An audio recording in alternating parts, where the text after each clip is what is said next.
Hello, welcome. So today we're going to be looking at r/TrueOffMyChest, the place where 1 minute you will be laughing your backside off, and the next minute you want to hit a stranger. So if that sounds like something you'd be interested in getting into today with me, then do stick around and enjoy. And don't forget to like and subscribe, please. Thank you. Okay, let's have a look and see what tomfoolery we have to begin with today. So this one says, another cake smash ending in divorce. Oh, what a surprise. I think this is the fourth one of all the weddings I've ever attended. My mum's childhood best friend's daughter, late 30s, got married last summer. They made it 10 or 11 months. That's real good going. Honestly, that's kind of average these days, is it not, for a marriage? My wife and I were invited. The wedding was fine. Cake time. Groom has a forkful, goes to feed it to his bride, but drags his hand upwards to spear the cake on, I guess, her cheek. The fork tines end up cutting her upper lip a little bit, and there's this weird 5 mins where they're holding a fancy table napkin against her face to stop the bleeding. Wow. No words apart from what the fuck. I still remember the look my wife gave me with a shocked, what the F was he thinking? I think we are all there with you, OP's wife. Both of them looked awkward and uncomfortable in the right after moments. Guys, unless your fiance explicitly tells you, do it for the photos or the memory or whatever, don't do it. Exactly. Someone told me the divorce rate is higher when people smash cake in each other's faces. Seems there's a bit of truth to this. Yeah, because I kind of feel like it's literally just done to try and have a laugh at the other person's expense. Not even in a jokey way, in a mean-spirited way. Like, haha, look, I have control over you and I can do what I want with you. It's weird. And if someone did that to me, if I was getting married, I'd be throwing hands if my make-believe husband did that. So, down in the comments, Misanthrope1 says, I recall the Reddit post where OP's fiance conspired with his best man to push his wife's face in the cake. Her hair, makeup, and dress was ruined. She walked out and the groom's brother took her home, telling her he pulled so many pranks on him over the years he basically doesn't see him anymore. She immediately packed her bags and left and filed for divorce. What makes any man think that his wife would enjoy being the butt of his joke at her own wedding? Literally, and do you know how much these hair and makeup people cost? I'm having a brain blank right now and I'm like, what do you call them again? Makeup artist, hair person. Oh my god. Listen, I'm recording at nighttime again. The kids, once again, are off for a week. I swear, in the UK, they spend more time at home than they do at school. And that sounds really bad. I'm not saying I don't want to spend any time with them, but you know what I mean. They don't seem to ever be in friggin' school. Anyway, we're going off on a tangent here, and this is only the first flipping post. Then Rising Sun 70 says, I read this post or a similar one. She repeatedly told him not to do it, but he did it anyway, and then was surprised Pikachu face when she followed through and walked out and divorced his ass. When you tell people not to do something and they do it anyway, those are people who don't respect you or listen to you. So I'm not surprised most of these at weddings where one person doesn't want this to happen, the marriage ends in divorce. Literally, it boggles the mind, doesn't it really? I think half the time the people that do this, and it's not something pre-planned just for the photos or whatever, or just a little cute bit of icing on the nose, it's a power play, I feel, and immaturity as well. But that's just my opinion on it. I saw a video once, it was one going around TikTok and all that lot, where the bloke, he pushed his wife's face down into the cake, once again, and the cake as well is so expensive. Some people are spending $1,000 on a cake. That's madness. Get one down at the co-op for a tenner. But he did it, and then she just went, you know what? Kiss my backside, and she just left. And I was like, fair one. I would too. Next post, I pretend my face still unlocks my mum's phone. Me, 24F, and my mum, 53F, always got comments that we look so much like each other. The thing is, my mum's on the heavier side due to some serious medical issues. She can't normally exercise, and believe me, she puts in real effort to try and keep her weight down. But the sad reality is that she can't do much more in her current situation. Well, about 2 years ago, I was at my worst weight-wise. I could blame it on a number of factors, but mostly I was just lazy. That's when I noticed that my face could unlock my mum's phone. I mentioned it to my mum, and she seemed kind of happy, and I left it at that. Well, I started to lose weight because I wanted to feel better, and I've been a little over 1 year on a diet and exercise regime. And my mum was very happy for me, complimenting my appearance, and overall just happy for me. That's when I realised her phone stopped unlocking when I put my face in front of it. I felt bad, and now I quickly type her password in before she sees me, and I'll just smile and say it unlocked again whenever she's feeling down. It's stupid, and I feel bad for lying, but she loves being compared to me, and I just want her to feel better. Aw, that's so cute. I think that's one of those where it's like, yes, it may be a lie, but it's for a good cause. It's hurting nobody. So then down in the comments, Takami-chan says, next time you break into her phone, you can add your own face so you don't have to sneakily type the passcode in. And then Any Interest 7225 says most phones do not have the option of adding more than one face for ID, unlike fingerprint ID, which has the option of adding multiple fingerprints. Yeah, I didn't think that you could add multiple faces, but I suppose maybe in some you can. And then Takami-chan says, I was able to do it on my mum's iPhone a few years ago. It's at least worth a shot. Yeah, I'd give it a go, because if it makes her feel good, then why not? Next post, don't want to stop pranking me? Eat dog food. I have a flatmate who's got way too much time on his hands. He's always pulling dumb pranks that he sees on TikTok, like wrapping the toilet in cling film, filling my bed with balloons, you name it. At first it was funny, but it got old very quick, and some pranks had quite poor taste. Like when he froze my keys in ice, and because of that I was late for class by 15 minutes. Honestly, I have an opinion on prank channels and all of these stupid pranks, and I genuinely think they're the most low intelligence form of entertainment. I really do. If you have to get your laughs at someone else's expense by doing something that is upsetting to them, or, just taking the piss out of them and making them look stupid, you probably have not many talents of your own. But that's just my opinion. The other night, I got home late from class. I am so done and I just need to go to sleep. I head upstairs and there's a stack of 20 cans blocking my bedroom door, stacked just high enough that it would be dangerous to knock them down. That was the last straw.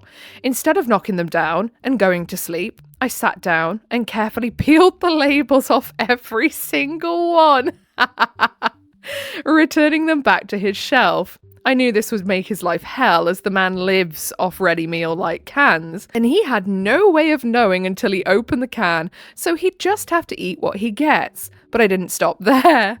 I went out and bought a can of dog food, peeled that label too, and hid it at the back with the other cans.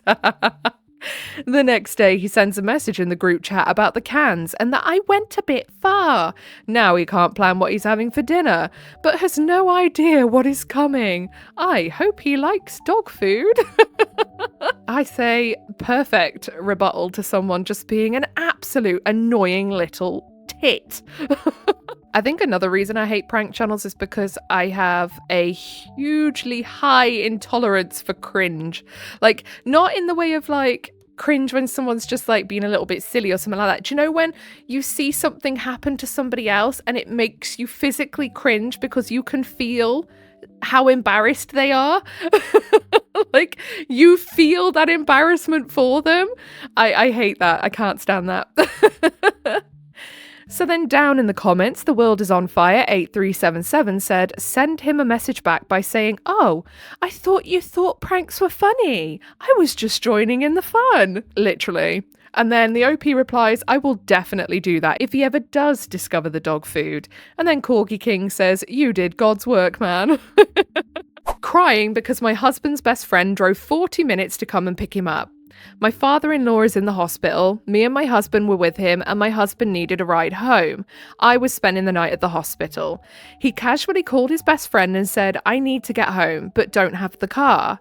His friend said, hold on, I will be there. He lives 40 minutes away, but was at the hospital quicker than that. Someone was speeding. He was disheveled and looked like he hadn't even combed his hair and came straight out of bed. He drove him home 30 minutes in the opposite direction to his own house and then went back. Oh, that's so cute. All this made me cry so much. I am so happy for my husband and this beautiful friendship that he has. May it always remain like this. That is the cutest friggin' thing I have heard today. May he never have to feel how lonely I am in the world save for him. My best friend didn't even call me when my city was attacked during a war. When I asked her, she said, I knew you were okay. And besides, you know I am a new mum. I mean, come on now, you'd think you'd at least want to check up on your friend, wouldn't you? She never texts, never picks my calls, always says it's because she is busy. I realised that it's not the baby that's keeping her busy. Being a friend to me was always lower priority for her. From school days, she was a medical aspirant first, friend second, and then a medical student, and then a doctor, and now a mum. At every stage of her life, talking to me, being my friend, was just this inconvenience that she put up with, and did sometimes, but it didn't give her any joy. She never made time for it. And here is a friend sacrificing his sleep, inconveniencing himself for his best friend. That's so cute. I mean, I'm really sad for the OP that their friend wouldn't do that for them. And I hope they manage to find one at some point that will, and I'm sure they will. Everyone deserves someone who will drop things at the drop of a hat for them and be there. Anyway, I am so envious. When and how will I ever have friends who truly love me? Plus, I ruined the few connections I made at uni because I naively believed bestie was the only one I could trust and the only one I needed. So now I am just crying and telling my husband to cherish his friend. I mean, at the end of the day, if they were like your friends when you were at uni, you are still really young. Of course, you know, friendships don't always last from your real younger years. And that's okay. And I genuinely think everyone eventually finds someone who will do that for them. Doesn't have to be a friend though. Like, I'm sure maybe even OP's husband is the person that would do that for them. But it is quite easy to compare your situation socially to others. And as they say, comparison is the thief of joy. So then down in the comments, Leander T says, my wife had several best friends. Before I met her, she was always ready to help her friends out. She was there when anyone needed her. Then we met and her priorities shifted. She decided to put herself first for a while. Some of those friends disappeared quicker than the sun goes down in the evening. Others persisted and would show up when we needed help. She even lost contact with family members she used to be close with. In the end, true friends will stick with you while the users go their way. It is what it is. And then the OP replies, this is the end and it's effing empty. I have no one in my corner except my husband. Yeah, I mean, I know it's easy to sit there and say I have no one and I'm sad and I only have my husband, but other people will come into your life. Like, I didn't meet my best mate until I was like 22?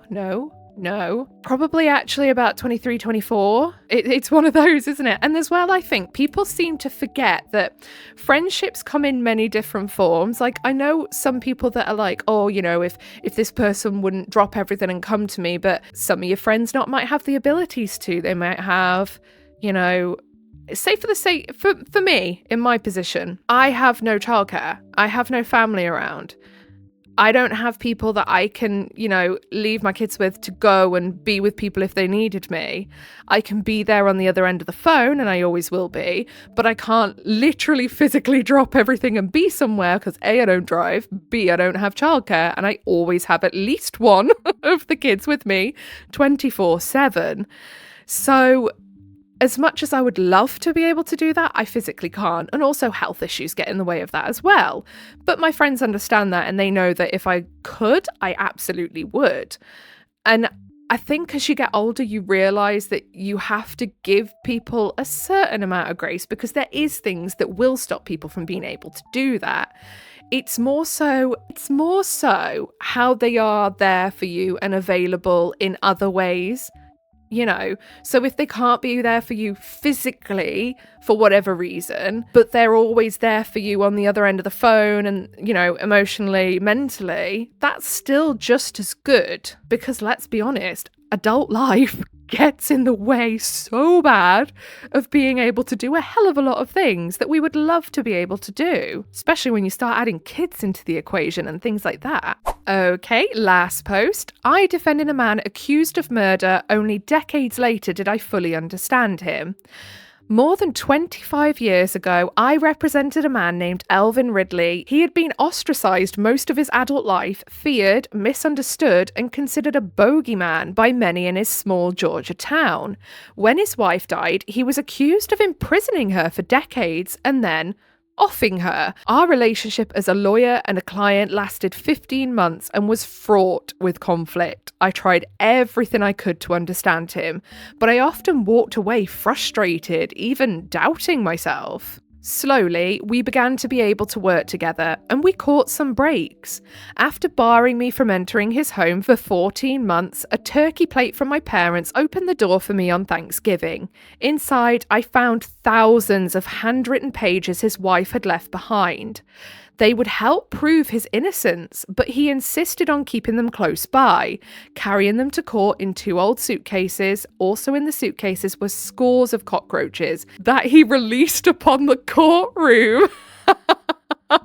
Discussed by jurors on forensic files. But what none of us realised at the time, not me, not the town, not the court, was that Alvin was autistic. He wasn't diagnosed until 2021, over 2 decades after the trial, at age 79. That diagnosis changed how the community saw him. It also forced me to reconsider everything. Our strained communication, the trial, and what justice really meant in his case. He lived just long enough to feel that shift and enjoy the warmth and affection from his community that had eluded him for a lifetime. It's really sad that late diagnosis of autism or any other neurodivergency causes such problems like this. Like this guy, I'm assuming he didn't do it. I'm guessing that he didn't, but because I'm guessing a diagnosis of autism wouldn't suddenly make everyone be like, oh, he's not such a bad guy after all, if he had. So I don't know. Let's have a look, actually. Alvin what? What was his name? Alvin Ridley. Let's have a looky. But yeah, it's really sad that a late stage diagnosis can really mess up somebody's life like that. I recently got referred for there is a Wikipedia page, and it's by the person who posted there, McCracken Poston. Oh, I need to grow up. I recently got, referred by my doctor for an assessment. I've had crippling anxiety my whole life, really bad OCD, real big issues with social situations and socially, and lots of other things that I won't get into. Oh, and I didn't when I was a kid with trichotillomania, which left me looking like a monk. But now we're kind of erring on the side of that may have been a coping mechanism, which it probably was. But anyway, we won't get too far into it. And I do think to myself, even though I have not had the actual thingy yet, the assessment, my doctor said to me, she was like, well, I think, it's okay to start classing yourself as that without the assessment. And I'm thinking, is that her trying to tell me that she's pretty bloody certain? But, I do think, God, how things could have been different for me through my whole life and childhood had this happened years ago. Anyway, let's have a look at this. So, yeah, he ended up acquitted of all charges. So, apparently, yeah, he didn't do it. And he insisted till the end that they had a happy marriage and that, everything was great. I'm not going to read the whole thing. If you want to read it, there is a wiki page, so go and look it up. Have a little look. It seems like it'll be very interesting, and I'm probably going to go back and look that up later, to be fair. Let's have a look at the comments, shall we? Carrie M730 says, for those saying that OP is faking, he does have an AMA with a verification photo, although that photo is a copy of the book with a note from OP. Not definitive evidence, but somewhat supporting. And I mean, there is literally a Wikipedia page under the username. Like, McCracken Poston was the actual person who dealt with the case, and there is a wiki page on it. McCracken Poston is a real person who really did represent this case, and the biographical details match up. Also, he did write a true crime memoir about it, which presumably means he has permission to share whatever details he does share. Yeah, exactly. Then the OP says, tough crowd, but I understand. Thanks for checking me out for verification. Yeah, I get it, because obviously you see a story like that and you think, that sounds very daytime TV drama-esque, doesn't it? It sounds very obscure, but I mean, obscure dramas are often inspired by real life. Real life is nuts. And then Carrie M730 says, I'm sure you understand why people would be confused in this context, but something struck me as believable, so I figured I'd look a little further. I'm not familiar with the case at all, but if your intent was to stoke interest, you've done it. Yeah, I'm definitely going back and reading that wiki page, and there's apparently a documentary on it, but I'm not sure if I'd be able to actually get it here in the UK. And then Johnny Finds Your Mum says, your first name is McCracken? And then New Leaf says, no, it's Phil. Sorry, I'm going now. Okay, so we're all childish then. Do you know what? I had a friend when I was a kid who had a cousin. So their last name was Mycock. And I shit you not, they had a cousin called Paul. This poor lad's name was Paul Mycock. Like, why would you do that to your kid? Like, why? Okay, I think that is us done for the day. That was a very, very interesting one with a bit of a twist there at the end, wasn't there? I was not expecting to find something that I wanted to delve a lot deeper into. Obviously, we're not going to get into the absolute depths of that on this video because we would be here for hours. And I've already recorded for far longer than I was planning to today. But yeah, I hope you found that interesting. Definitely something that I would encourage you guys to go and look into as well, because it does sound really interesting. Other than that, if you've made it all the way to the end, I appreciate you very, very much. If you give a little like and subscribe, I'd appreciate you even more. And it helps you find your way back here and helps me pop up in your recommendeds, like the little creep I am. Anyway, whatever you're doing for the rest of your day, I hope you have a really good rest of your day. Goodbye.